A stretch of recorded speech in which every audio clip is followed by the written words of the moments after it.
ओम नमस्कार दोस्तों, कैसे हैं आप सब लोग? आनंद मंगल, आनंद में ही रहना चाहिए।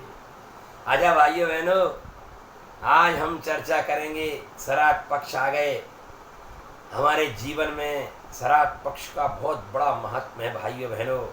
हमें दूसरों की होड़ नहीं करनी है कि अंग्रेज लोग नहीं मानते, मुसलमान भाई नहीं मानते, सिख नहीं मानते, ईसाई नहीं मानते। हमें किसी से क्या लेने देना भाई बहनों। आपके सनातन धर्म में आपके लिए जो लिखा हुआ है शास्त्रों में, उनको हमें अमल करना चाहिए और उनके अनुकूल चलना चाहिए। हमें किसी की होड़ नहीं करनी है भाई बहनों। तो मैं निवेदन करना चाहता हूँ, श्राद्ध पक्ष में आप सेवा कर कर, उपकार कर कर धनवान बनिए, राजा बनिए, देवतुल्य बनिए, आप महान पुरुष बनिए। उसके लिए आपको क्या करना है? बहुत ही सरल है, बहुत ही सरल भाइयों बहनों। आप बस इतना कर लीजिए, आपको गुणवान बनने के लिए गुणवान ही आचरण करने हैं। आपको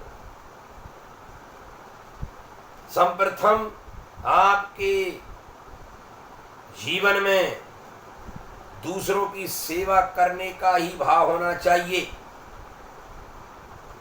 दूसरों की सेवा करने का ही भाव, चाहे वो पत्नी हो, चाहे माता पिता हो, चाहे भाई बंधु हो, चाहे अड़ोसी हो, चाहे पड़ोसी हो, चाहे मित्रगण हो, दूसरों की सेवा करना ही है आपको। बस दूसरों से सेवा नहीं करानी है आपको। ये सपने मत देखिए आप। अगर आप ये सपने देखते हैं तो आप गलत रास्ते पे जा रहे हैं भाइयों बहनों। ये बिल्कुल पक्की बात है। आपको सिर्फ सेवा करनी है, दूसरों की सेवा। दूसरों से नहीं करानी है आपको सेवा।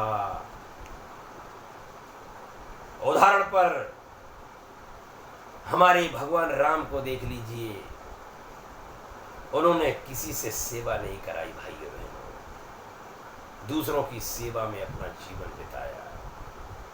भगवान कृष्ण जी को देख लीजिए, उन्होंने दूसरों की सेवा में अपना जीवन बिताया। भाइयों बहनों, दानी बनिए, दानी, दानवीर बनिए, दानवीर। राजा बलि जैसे, राजा कर्ण जैसे, दुष्टर जैसे और भी महान पुरुष संसार में आए। दानवीर बनिए भाइयों बहनों। धन देने से दानवीर नहीं बन जाता कोई। आपके स्वभाव से भी दानवीर बन सकते हैं आप। आपका स्वभाव अच्छा होगा तो आप सबसे बड़े दानवीर हैं भाइयों बहनों। किसी से सेवा कराने का सपना मत देखिए, दूसरों की सेवा करने का सपना देखिए। दूसरों पर उपकार कीजिए आप। दूसरों से अपना उपकार मत कराइए आप। दूसरों पर उपकार कीजिए आप। दूसरों का भला कीजिए आप। अपना भले के चक्कर में न पड़िए आप कि मेरा भला क्यों नहीं किया। दूसरों से राम राम कीजिए आप। आपसे कोई राम राम करे या ना करे इसकी चिंता मत कीजिए आप राम राम कीजिए। उदाहरण पर सूर्य भगवान को देखिए आप, दूसरों के लिए रोशनी देते हैं। चाहे कोई जीव हत्या कर रहा हो, चाहे कोई माला फेर रहा हो, चाहे कोई पूजा पाठ कर रहा हो, चाहे कोई पाप कर रहा हो, वो सबको प्रकाश देते हैं, सबको रोशनी देते हैं। ऐसे बनिए आप। आपका काम है सबके प्रति भला, सबके प्रति उपकार, सबके प्रति सेवा। अपने लिए नहीं, अपने लिए नहीं मेरे भाइयों बहनों। फिर देखो आप, माता पिता की धन संपत्ति पर कब्जा न कीजिए आप। सहजता से, सरलता से आपको मिल जाए, उसका सम्मान कीजिए। आप जबरदस्ती अपने माता पिता से कोई चीज ना छीनिए आप, वरना आपका वंश कभी बढ़ेगा नहीं भाइयों बहनों। ये पत्थर की लकीर है, गणोर कणोड़ पढ़िए आप, और भी शास्त्र हैं बने हुए। कभी माता पिता से जबरदस्ती कोई भी चीज न छीनिए आप, ये आपके लिए जहर बन जाएगा, जहर, विष बन जाएगा, आपके लिए खतरनाक वस्तु बन जाएगा सब चीज। इसलिए मेरे भाइयों बहनों, अपने माता से प्रेम से जो मिल जाए उसे सिर माथे रखकर स्वीकार कीजिए आप।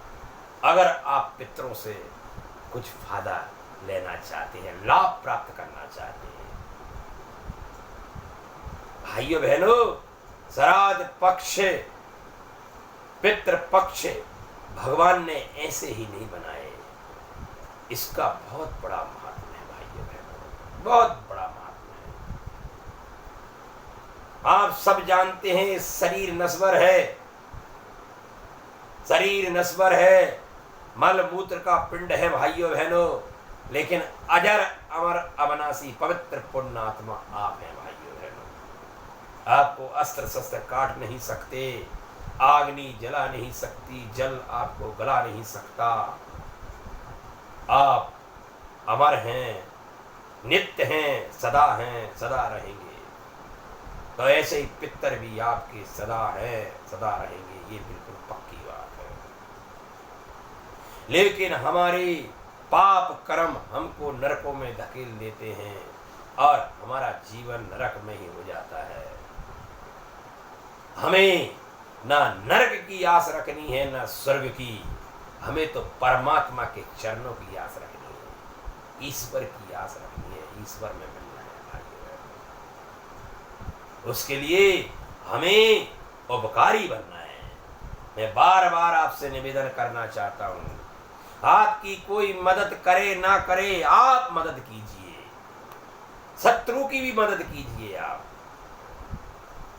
किसी को भी दुष्टता से ना देखें, किसी को भी घृणा की दृष्टि से ना देखें, क्योंकि सभी के अंदर मेरे प्रभु ही विराजमान है, भोलेनाथ आत्मदेव। अपनी आत्मा को प्रसन्न करना है तो आपको सामने वाली आत्मा को खुश करना होगा, चाहे वो आपको जहर ही क्यों ना दे रहा हो। भाइयों बहनों, हम शेर के शरीर को देखकर डरते हैं, शेर की आत्मा को देखकर नहीं डरते, क्योंकि शेर की आत्मा ही तुम्हारी आत्मा है। हम सर्प के भेष, उसके रूप को देखकर डरते हैं, शरीर को देखकर डरते हैं, लेकिन सर्प की आत्मा से नहीं डरते यार। आत्मा कभी किसी को नहीं डराती भाइयों बहनों, चाहे भूत की हो, चाहे प्रेत की हो, चाहे कोई भी आत्माएं हो, आत्माएं किसी को नहीं। आत्मा अमर है, पवित्र है, शुद्ध है, बुद्ध है।